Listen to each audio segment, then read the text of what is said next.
La science et nous. Une émission proposée par Sylvie Vauclair.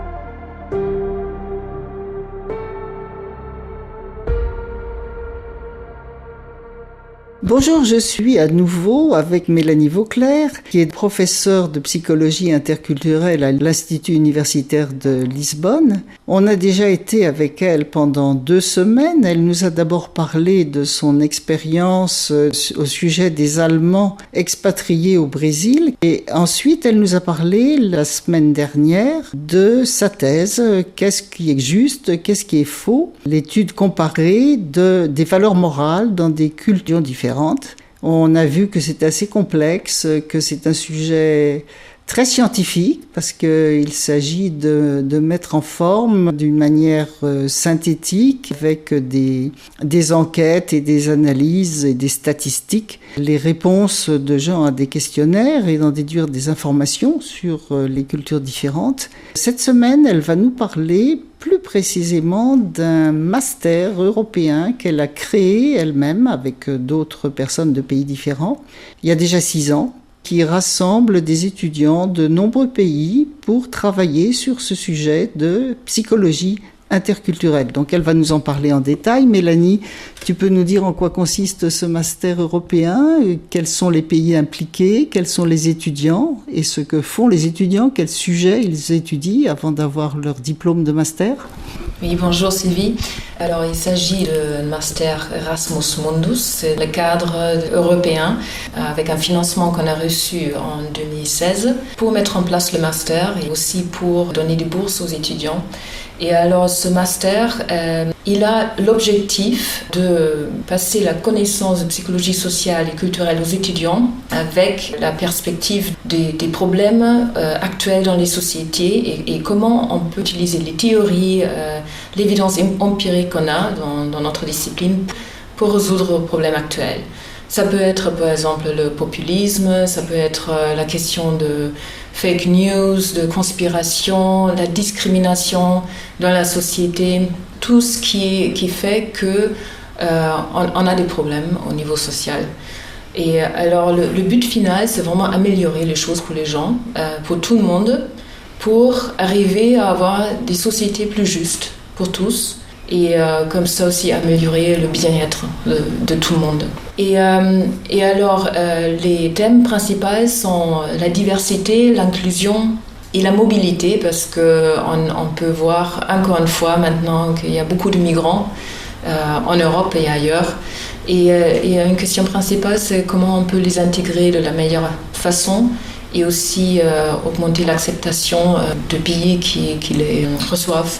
On a un consortium de 5 universités. ICHTE, c'était le coordinateur de 2016 jusqu'à 2021. Moi, j'étais la coordinatrice pour le consortium dans ce temps-là. Maintenant, la coordination elle est passée à l'université Limerick en Irlande. Et dans ce consortium, pendant 6 ans, on avait...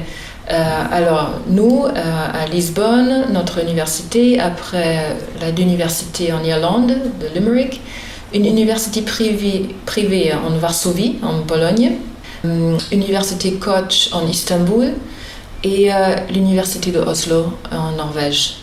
Et on a travaillé ensemble avec des collègues pour mettre tout en place pour que les étudiants puissent faire un parcours qui leur permette d'avoir cette formation dans plusieurs universités différentes, mais dans le cadre d'un master. Et à la fin, ils ont un diplôme conjoint. Donc ces universités sont les universités partenaires qui travaillent ensemble pour ce master. Les étudiants viennent de ces universités-là ou est-ce qu'il y a des étudiants de partout? D'où viennent les étudiants? Une bonne question. Et l'idée de l'Union européenne, c'est d'augmenter l'attractivité des universités de l'Europe.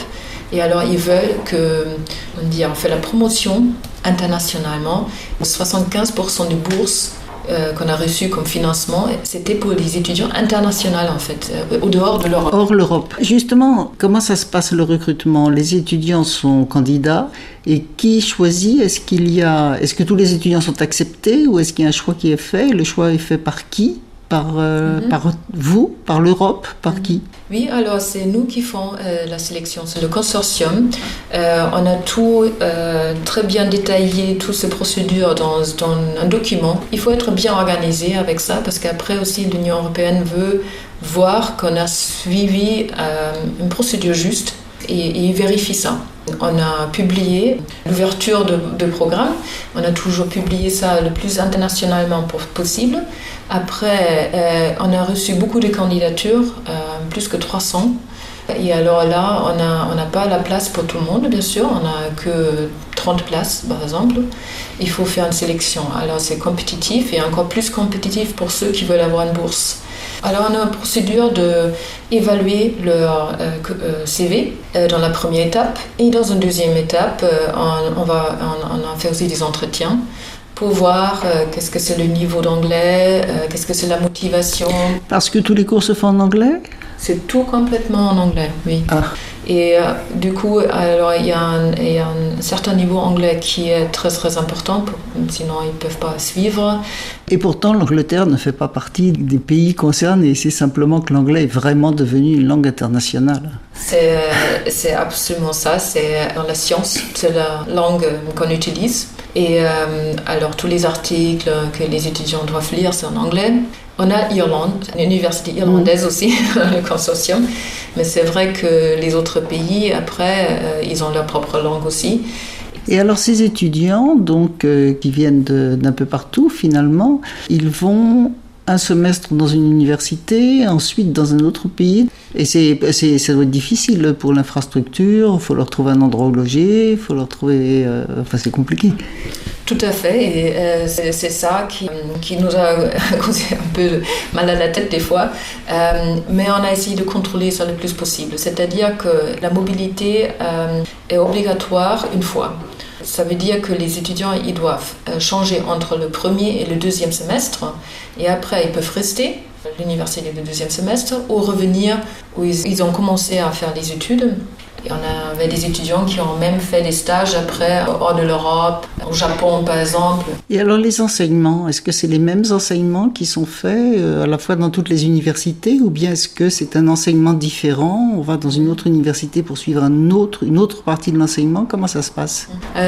Oui, tout ça, c'était discuté, mis en place entre nous et on a décidé que les étudiants ils peuvent commencer ou au Portugal avec nous ou en Pologne. Et là, dans le premier semestre, ils ont un peu la base psychologie sociale et culturelle.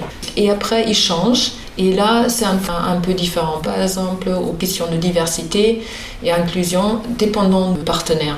Mais le premier semestre, ça donne vraiment une fondation. Et une fondation qu'on peut qualifier de scientifique, donc d'un apprentissage de méthode, d'étude de la psychologie, suivant les pays, j'imagine. Tout à fait, oui, c'est ça.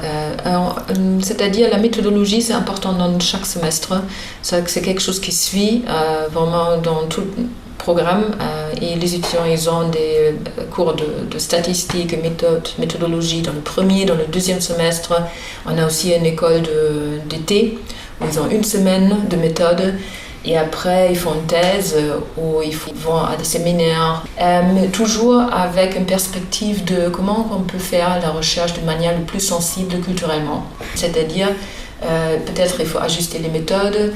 On ne peut pas juste utiliser un questionnaire, par exemple, qui a été développé aux États-Unis et appliqué ailleurs parce que les choses ne se traduisent pas facilement dans une autre langue. Il faut faire des ajustements, ce genre de choses. Oui, déjà, entre les cultures de ces pays, ça doit être difficile. Enfin, je veux dire, de mettre au point des méthodes globales du master avec des pays de cultures différentes au départ. Oui, tout à fait. C'est pas facile et en même temps, c'est très intéressant parce que en psychologie, ce qu'on a observé pendant beaucoup d'années, c'est qu'on avait un peu, comment dire, un bias vers les États-Unis. Ils ont dominé les théories. On se rend compte de plus en plus que les résultats de là, ils ne s'appliquent pas forcément ailleurs. Et alors, nos étudiants, c'est important parce qu'ils font par exemple des études dans leur pays.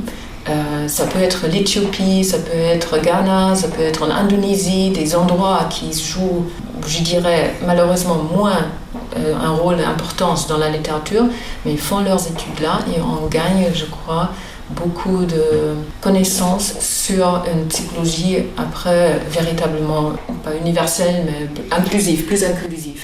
Et alors ces étudiants, qu'est-ce qu'ils deviennent après? Donc une fois qu'ils réussissent le master, d'abord est-ce qu'en général ils réussissent le master au bout de 2 ans ou bien est-ce que des fois ça marche pas, ils sont obligés de recommencer une année, ça arrive ça? Jusqu'à maintenant, tout le monde arrive à finir le master. C'est-à-dire que comme ils ont été sélectionnés au départ, évidemment, c'est des bons étudiants.